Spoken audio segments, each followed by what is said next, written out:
눈이 많이 왔어요. 그 올 겨울에 왔던 눈 중에서는 제일 많은 눈이 내린 것 같아요, 어제. 그래서 눈 좀 치고 이렇게 했는데, 어제 여기 앉아 있는 최재원 집사님네 속회가 애를 많이 쓰셔서 눈을 다 치워줘서 고마웠는데, 눈이 내리면서 이게 막 녹기도 하고 해서 눈 치우는 게 굉장히 힘들었습니다. 강원도 산골짜기는 80cm가 넘게 눈이 쌓였다고 그래요. 80cm가 엄청나잖아요, 그죠? 그렇게 많이 눈이 쌓였다고 합니다. 봄눈이죠, 봄눈. 이렇게 갑자기 눈이 내리면 어떻게 될까요? 새싹들이 다 쏙 들어갔을 것 같아요. 여러분, 이렇게 엄청나게 눈이 쌓이는데도 여러분 나가보세요. 여전히 땅거족을 뚫고 생명들이 솟아오르고 있습니다. 봄이 왔기 때문이에요. 계절이 바뀌었기 때문입니다. 눈이 80cm가 아니라 2m가 쌓여도 솟아나는 생명을 막을 수는 없을 것이라고 생각을 합니다.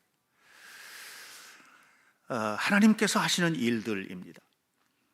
저는 성경을 읽으면서 제 마음속에 담고 있는 성경 구절들이 좀 있는데, 그 중에서도 한 구절을 여러분들에게 소개하고 싶습니다. 출애굽기 3장에서 모세가 불타는 떨기나무 앞에 섰을 때 하나님과 대화가 이루어지게 되죠. 하나님의 대화가 이루어질 때 모세가 갑자기 질문을 합니다. 하나님이 누굽니까? 당신은 지금 누굽니까? 절망에 빠져 있는 나에게 이 불타는 떨기나무 가운데서 나를 불러내시는 당신은 누굽니까? 이렇게 물었습니다. 그랬더니 그 불붙는 떨기나무 속에 계신 하나님께서 자신을 계시하시는 거예요. 예흐예 아쉐르 예흐예, 이렇게 말했습니다. 예흐예 아쉐르 예흐예, 이렇게 말하는 이 말을 우리 성경은 나는 스스로 있는 자니라, 이렇게 번역을 했고요. 또 다른 성경 번역본들이, 우리말 성경 번역도 여러 가지로 나와 있는데, 다른 성경에는 나는 나다, 이렇게 번역하기도 했습니다. 제가 이 부분에 대해서 관심이 많아서 다른 영어 성경이나 이런 쪽에서는, 다른 언어에서는 어떻게 번역을 하나 하고 찾아보다가 제가 제일 좋아하는 성경 번역을 한 가지를 발견을 했는데, 하나님의 말씀을 번역을 하는 거니까 이걸 뭐 그냥 똑같이 그거 그대로 하나님의 마음을 우리가 다 어떻게 헤아려요. 근데 가장 잘 헤아린 것 같아요. 이렇게 번역을 했더라고요. I am becoming who I want to be. 이렇게 I am becoming who I want to be, 이렇게 번역을 했어요. 이게 무슨 얘기냐 하면, 나는 되고 싶은 그것이 되어 가도록 하는 존재이다, 이런 말인데, 이것을 저는 어떻게 번역을 하느냐 하면 이렇게 여러분들에게 소개를 합니다. 나는 네가 되고 싶은 그것이 되도록 도와주는 나이다. 하나님이 그런 분이라는 거예요. 하나님이 누구냐? 하나님은 바로 너가, 여러분이 되고 싶은 그 무엇이 있지? 그것이 되도록, 그것이 가능하도록, 그것이 이루어지도록 내가 너를 도와줄 수 있어. 내가 너를 그렇게 만들어 줄게. 너는 믿느냐? 이렇게 물으시는 하나님이라는 거예요. 사실 모세는 뭐 여러분 잘 아시다시피 굉장히 절망 중에 있었던 상황이었거든요.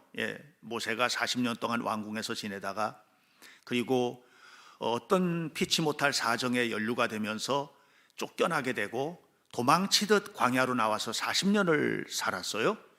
40년 살면서 그의 마음속에 켜켜이 쌓여 있는 것은 절망밖에 없는, 그래서 오죽하면 아이의 이름도 그렇게 지었고요. 아이의 이름도 내 삶이 얼마나 절망스러운가 하고 이름을 지었거든요. 이제 또 뿐만 아니라 그가 삶을 살아가는 것조차도 희망이라고 하는 것은 볼 수 없는 그였는데, 하나님과의 이 만남이 모세의 마음 속에서 생명의 불씨를 살아나게 합니다.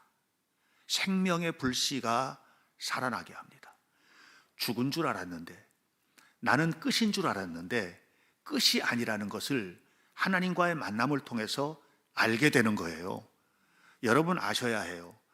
여러분이 절망의 깊이가 깊을 때, 삶의 모든 환경이 무너져 있을 때, 내 힘으로는 뚫고 나갈 수 있는 길들이 잘 보이지 않는 그 순간에 여러분에게 희망을 주고 생명을 주시는 분은 하나님입니다.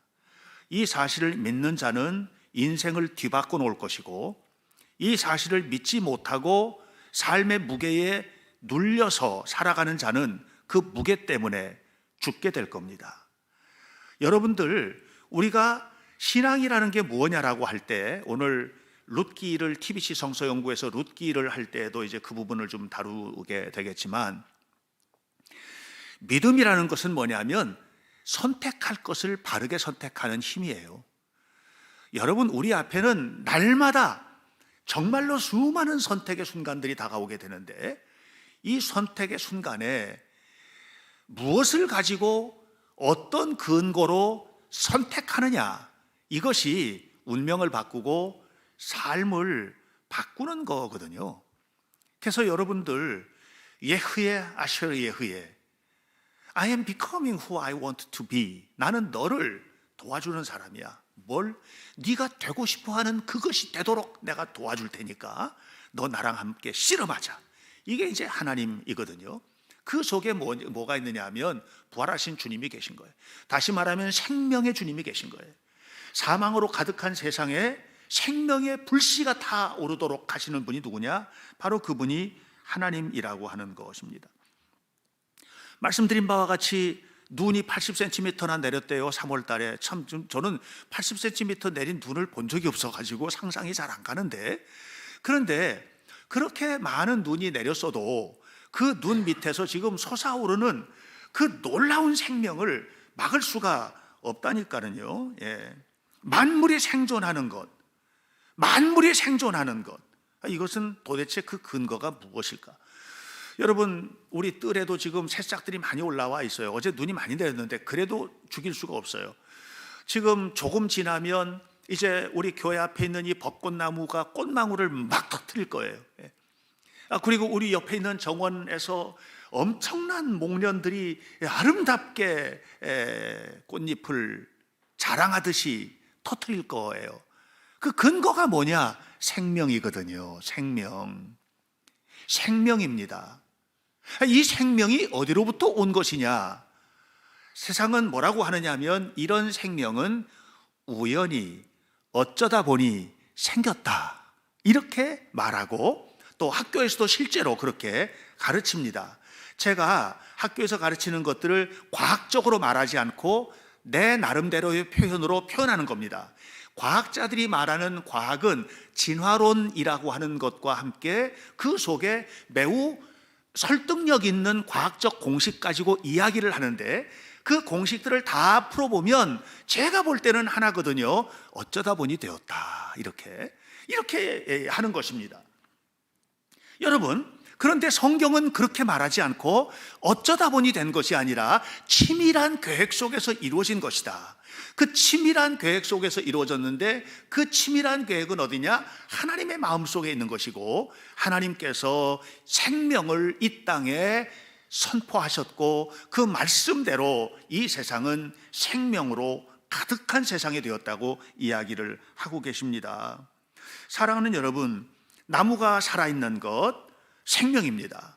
나무가 꽃잎을 피우고 꽃잎이 활짝 피어서 열매가 맺는 것, 그것이 생명입니다.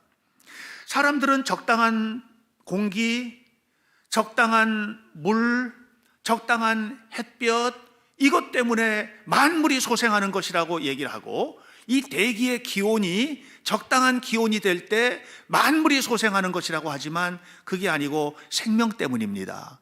생명이 없는 나무 막대기는 아무리 적당한 것이 되어도 절대로 거기서는 잎이 나지도 않고 꽃도 피지도 않는 겁니다.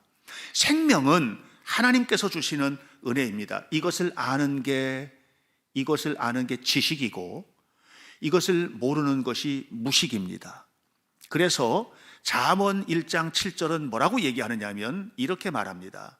하나님이 하시는 모든 일들을 모르는 것은 무식이다. 하나님을 하는 이 모든 일들을 아는 것이 지식의 근본이다. 그러므로 이 지식의 근본, 이 지식을 모르는 것은 무식이다. 세상의 모든 것을 다 알아도 그것은 결국은 무식이고, 그렇게 사는 사람은 세상에서 모든 것이 끝나는 것과 함께 끝이다. 이렇게 이야기를 하고 있습니다. 인간은 어떤 존재입니까? 인간은 물질로만 되어 있는 존재가 아닙니다. 제가 칼 세이건의 말을 좋아한다고 그랬잖아요. 천문학자거든요. 세계적인, 역사적인 천문학자거든요. 그가 얘기했잖아요. We are made of star-stuff. 우리는 물질로 만들어진 존재가 아니고 별이 담겨 있는 존재다. 우리는 별이다. 우리는 하나님의 별이다. 우리 한 사람 한 사람은 물질이 아니고 빛나는 별이다. 이렇게 얘기했어요. 이걸 아는 사람과 이걸 모르는 사람은 삶이 달라요. 인생이 달라요. 말이 다르고요. 표정이 다르고요. 관계가 달라지는 거예요. 내게 주어지는 것들이 하찮은 것일지라도 이걸 아는 사람이 그 하찮은 것을 딱 붙들었을 때 만들어내는 현상과, 이걸 모르는 사람이 너무 대단한 것을 붙들고 만들어내는 세상이 다른 거예요. 뭐 대통령이 새로 당선이 됐는데 새로 당선된 대통령에게 희망을 걸기보다는 하나님께서 그를 통해서 어떻게 역사하실 것인지, 또 그것을 어떻게 받아들일 것인지, 여기에 희망이 있는 것이라고 저는 생각을 하기 때문에, 왜냐하면 어떤 마음으로 국정을 붙들고 어떤 마음으로 정치를 붙드느냐에 따라서 전혀 달라질 것이기 때문에 그렇습니다. 여러분, 우리 모두는 한 사람 한 사람은 하나님이 만드신 특별한 존재입니다. 물질이 아니다, 이 말입니다. 우리 안에는 하나님의 숭고한 형상이 담겨져 있어요. 여러분, 여기 앉아있는 우리 모두는 모두 다 그런 하나님의 형상, 하나님의 숨결을 담고 있는 하나님의 사람들이라는 사실을 잊지 마시기를 바랍니다. 이걸 모르고 죽으면 안 되기 때문에, 이걸 알도록 하기 위해서 이 땅에 하나님께서 보내신 분이 계신데, 그분이 바로 예수님인 거예요. 예수님께서 이 땅에 오셔서 뭐라고 했느냐 하면 이렇게 말합니다. 에고 에이미 헤조에, 나는 생명이다. 이렇게 말씀을 하셨어요. 이것이 요한복음 14장이에요. 나는 길이다, 나는 진리다, 나는 생명이다. 나는 생명이다. 하나님께서 보내신 생명이다. 그러면서 오늘 본문에서 뭐라고 그랬느냐? 이 생명을 먹는 자는 생명을 누리게 되리라. 이런 얘기를 하시는 거예요. 여러분, 우리가 이 땅을 살아가면서 이 생명을 다 누리고 있는 것 같지만 그렇지 않고 세상 것만 누리고 사는 사람들이 너무 많아요. 그것이 생명을 누리는 것인 줄 착각하는 사람들이 너무 많습니다. 누가복음 16장을 보면 부자와 거지 나사로에 대한 이야기가 나오는데, 그런데 이 부자는 가진 걸 다 누린 사람이에요. 정말 많은 것을 가지고 누렸던 사람이거든요. 너무너무 풍성했던 사람입니다. 없는 게 없는 정도의 사람이었습니다. 그러니까 이 사람의 관심은 어떻게 누리고 살 것인가, 어떻게 이것을 잘 간직한 채 행복하게 살 것인가, 여기에 온통 마음이 가 있었던 사람이 바로 부자입니다. 근데 그 집 때문에 거지가 한 사람이 빌부터 먹고 사는 사람이 있었는데, 이 사람은 부자의 집에서 나오는 쓰레기 더미를 뒤져가면서 거기서 골라 먹었어요.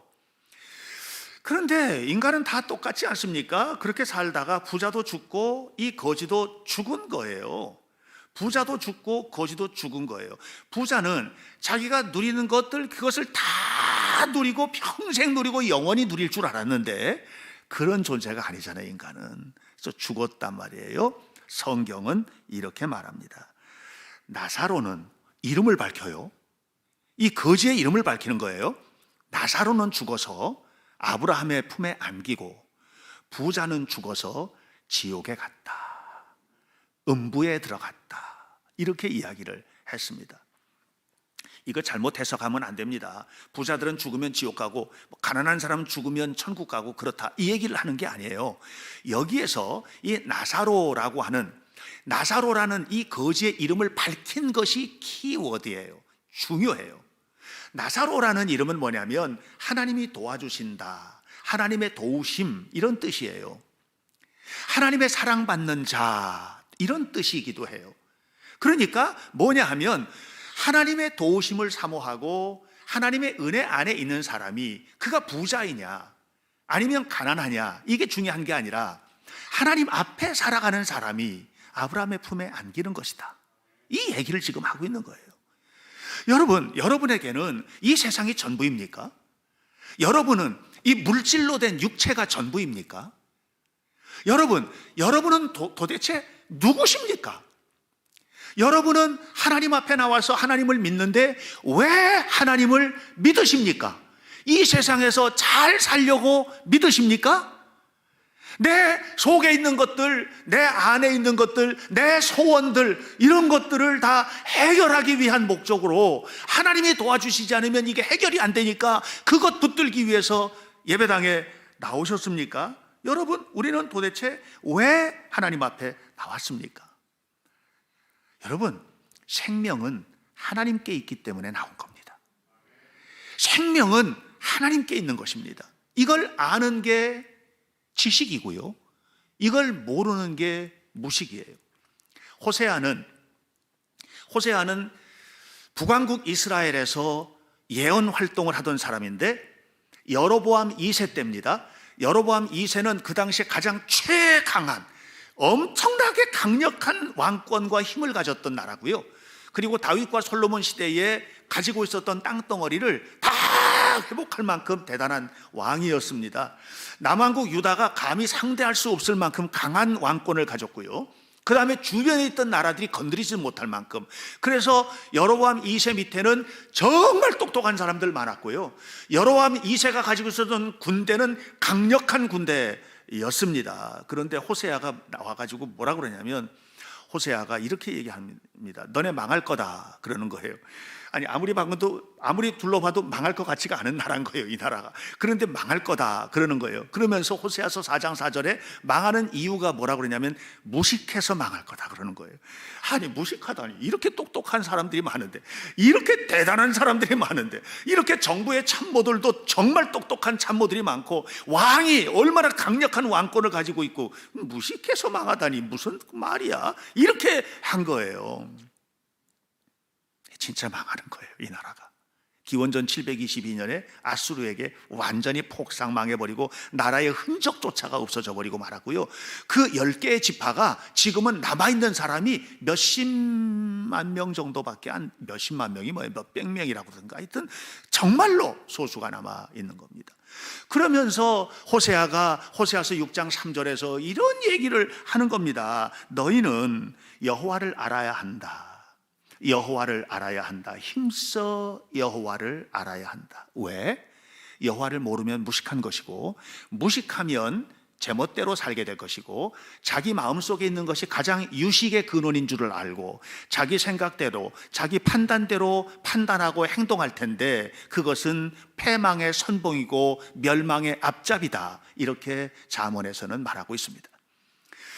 그러므로 여러분, 오늘 우리가 깊이 깨달아야 될 것이 있습니다. 그것은 뭐냐면, 예수님을 잘 믿는 것은 단순히 죽어서 천국 가는 것뿐만이 아니라 이 땅을 살아가는 동안에 내가 삶에서 만나는 수많은 일들, 내가 수많은 선택들, 내가 행하는 수많은 사건들, 그 속에서 어떻게 풍요를 누리고 생명을 누리고, 그리고 내가 이 세상뿐만 아니라 여러분은 보지도 못하고 가보지도 못했기 때문에 안 믿을 수 있지만, 성경에서는 너무나도 확실하게 우리에게 이야기해주고 있는 영원한 생명을 누리는 길이 거기에 있기 때문에 예수님을 믿어야 되는 거예요.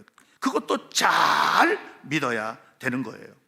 오늘 성경에서는 예수님께서 뭐라고 하느냐 하면, 너희는 나를 먹어라, 이렇게 얘기해요. 먹어라. 생명을 주시는 예수님을 먹어라, 이렇게 이야기를 합니다.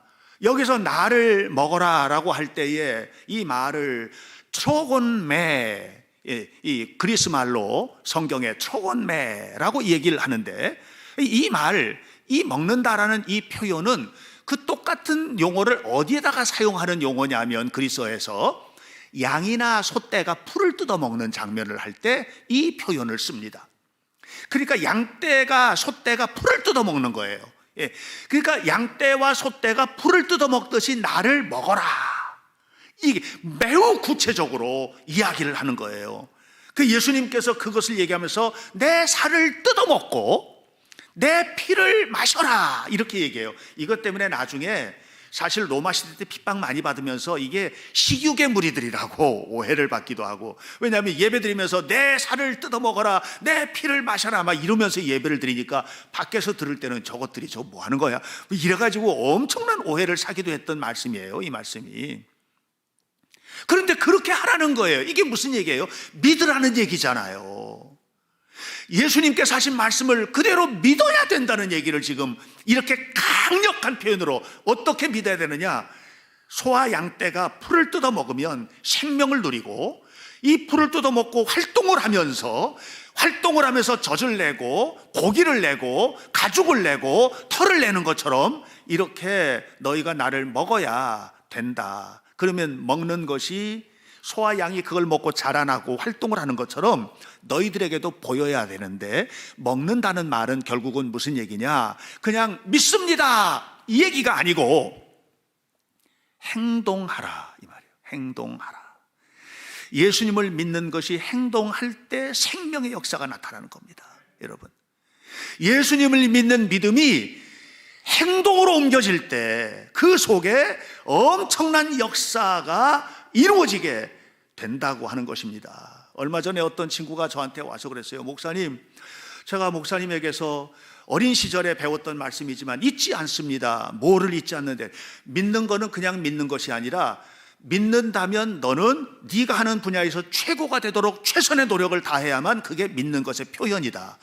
수많은 낙심할 조건들이 많아도 절대로 낙심하지 않고 끊임없이 발돋움해서 그 자리로 올라가서 여기까지 이끄신 분이 하나님이라고 하는 것을 고백하는 것이 믿음이다.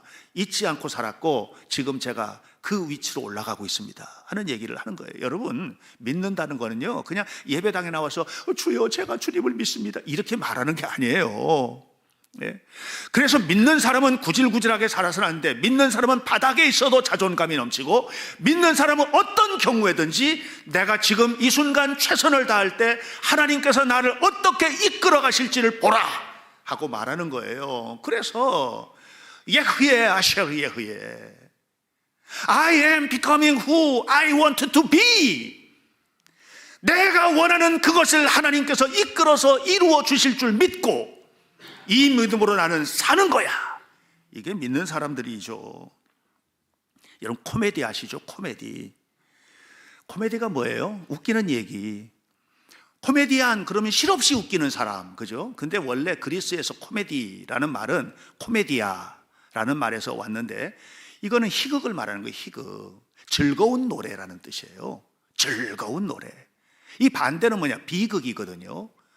그리스에서 비극 그러면 뭐 굉장히 유명한 글들이 많아요. 예를 들어서 오디세이아 같은 거, 이거 전부 다 비극이거든요. 근데 이 비극이 뭐냐면 영웅들의 이야기예요. 신기하게도 모든 그리스 비극은 영웅들의 이야기예요. 헤라클레스 영웅이잖아요. 근데 그 비극의 주인공이에요.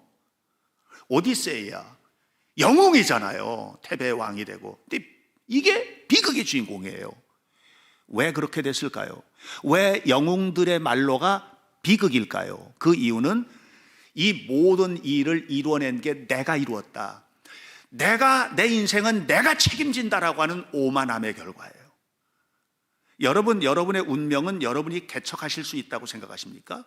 여러분 현실적으로 최선을 다하시고 살아야 돼요. 그러나 여러분의 삶의 모든 것을 쥐고 계신 분이 하나님이라는 것을 유식하게 눈치챌 때, 무식에 빠지지 않을 때, 그때 여러분의 삶이 하나님의 은혜 안에 세워지는 것을 기억하시기를 축복합니다. 그래서 코미디아는 뭐냐 하면 웃는 것인데, 즐거운 노래를 부르는 것인데 기독교 신앙이에요. 여러분, 예수님께서 사셨던 삶, 그것은 어떤 삶입니까? 예수님은 십자가를 지셨어요. 비극이거든요. 그런데 부활하셨어요. 코미디아. 너무나 즐거운 노래가 그냥, 여러분, 사도 바울의 삶을 그대로 살라고 하면 살 수 있겠습니까? 사도 바울이 살았던 삶은요, 너무나도 비극적이에요. 매 맞고 죽을 뻔하고 굶고 춥고 헐벗고.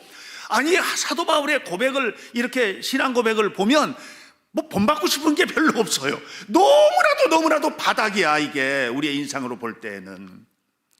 근데 그가 나중에 무슨 얘기하느냐면 이런 얘기예요. 디모데후서 4장에서 내가 이렇게 관제처럼 내 인생을 다 부어드렸는데 이제 나에게 하나님께서 생명의 면류관, 의의 면류관을 준비하셨다. 나는 불행한 인생을 산 사람이 아니다. 그의 인생이 코미디야. 웃고 즐겁고 노래하는 영원한 생명을 누리는 거예요. 우리 그리스도인들의 삶이 그래야 해요. 여러분의 삶이 그래야 해요. 예수님이 그것을 위해서 생명을 주신 거예요. 예수님이 생명을 주신 것은 비겁하게 살라고, 비천하게 살라고, 할 일 없이 살라고, 절망 속에 살다가 그냥 죽으라고, 이게 아니라 여러분의 삶 속에 생명이 풍성하라고. 눈이 80cm까지 쌓여도 생명이 솟아오르는데 막을 수가 없는 것처럼 내가 너와 함께하여서 너희가 되고 싶은 그 일이 되어가는 과정에서 거침없이 내가 너를 도와주겠다고. 그래서 너희의 인생은 코미디아가 되어야 한다고. 이것을 말하기 위해서 주님이 나를 먹으라고 하는 겁니다. 주님을 믿으십니까? 진실로 믿으십니까? 그러면 여러분 포기하면 안 됩니다. 주님을 믿으십니까? 그렇다면 여러분 힘내세요. 힘을 낸다는 얘기는 무슨 얘기입니까? 최선을 다한다는 겁니다. 최선을 다하지 않고 최선의 결과를 구하는 것은, 그것은 사기꾼입니다. 최선을 다하고 최선을 다하는 그 뒤에 하나님 도와주세요, 제가 여기까지 했습니다. 그때 주님께서 말씀하십니다. 예흐예, 아쉐르 예흐예. 그래, 나는 너를 네가 되고 싶은 그 자리로 올려주고 싶은 나다. 같이 가자. 하나님께서 하실 것입니다. 생명의 주님의 은혜가 여러분의 인생을 코미디아로 마무리될 수 있도록 이끌어 주시기를 축복합니다. 기도하겠습니다. 하나님의 은혜를 감사합니다. 오늘도 우리의 생명과 삶을 주관하시는 주님께서 우리가 진실로 원하는 것이 무엇인지를 알지 못하고 무식하게 살았던 삶을 깨닫게 하시고, 진실로 우리에게 필요한 것은 주님을 믿는 믿음, 그 믿음을 통해서 하나님 앞에 가까이 나아가는 것이며 우리의 삶이 생명으로 가득한 삶이 될 수 있도록 이끌어주시는 하나님의 손을 붙들고 살아가는 것임을 깨닫게 하여 주옵소서.